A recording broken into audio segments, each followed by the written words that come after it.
Tummy tuck తర్వాత చాలామంది పేషెంట్స్‌కి ఉండే డౌట్ ఏంటంటే, నేను ఎలా రికవర్ అవుతాను? టమ్మీ టక్ తర్వాత ఎలా ఉంటది మేడం అని. I'm doctor Suma Sandhyala, consultant plastic and cosmetic surgeon. So, tummy tuck చేసిన ప్రొసీజర్ తర్వాత పేషెంట్ డిశ్చార్జ్ అయ్యి వెళ్ళిన తర్వాత యూజువల్లీ అబ్డామెన్ మీద చాలా టైట్‌గా ఉండడం అన్నది నార్మల్ ఫీలింగ్. ఎందుకంటే మనం అబ్డామినల్ మజిల్స్ లాక్స్ అయిపోయిన దాన్ని టైట్ చేస్తున్నాం అండ్ ఎక్సెస్ స్కిన్ కూడా రిసెక్ట్ చేసేసి టైట్ చేస్తున్నాం కాబట్టి అది టైట్గా ఉండడం అన్నది నార్మల్.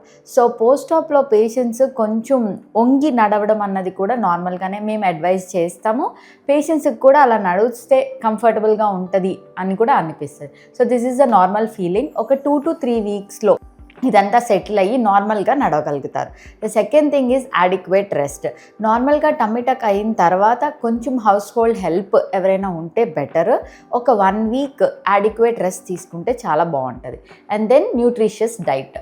మంచి diet and hydration is important for recovery. And don't forget your compression garments. Plastic surgeon advice చేసిన ప్రోటోకాల్ అంటే ఏదైనా మెడిసిన్స్ కానీ, ఒకటి యాంటీబయాటిక్ కానీ, పెయిన్ కిల్లర్స్ కానీ ఎలా అడ్వైస్ చేస్తే అలా తీసుకోవాలి.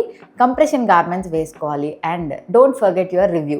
ఎప్పుడు రమ్మంటే ప్లాస్టిక్ సర్జన్ రివ్యూకి అప్పుడు వెళ్ళి చూయించుకోవడం చాలా ఇంపార్టెంట్ డేట్స్లో అంటే మీ రికవరీ ఎలా ఉంది, ఏమైనా కాంప్లికేషన్స్ ఉన్నాయా అని చూడడానికి ఒక డేట్ ప్రకారం పిలుస్తారు. ఆ visits are very important and don't forget to do that. You will recover well with your tummy టక్.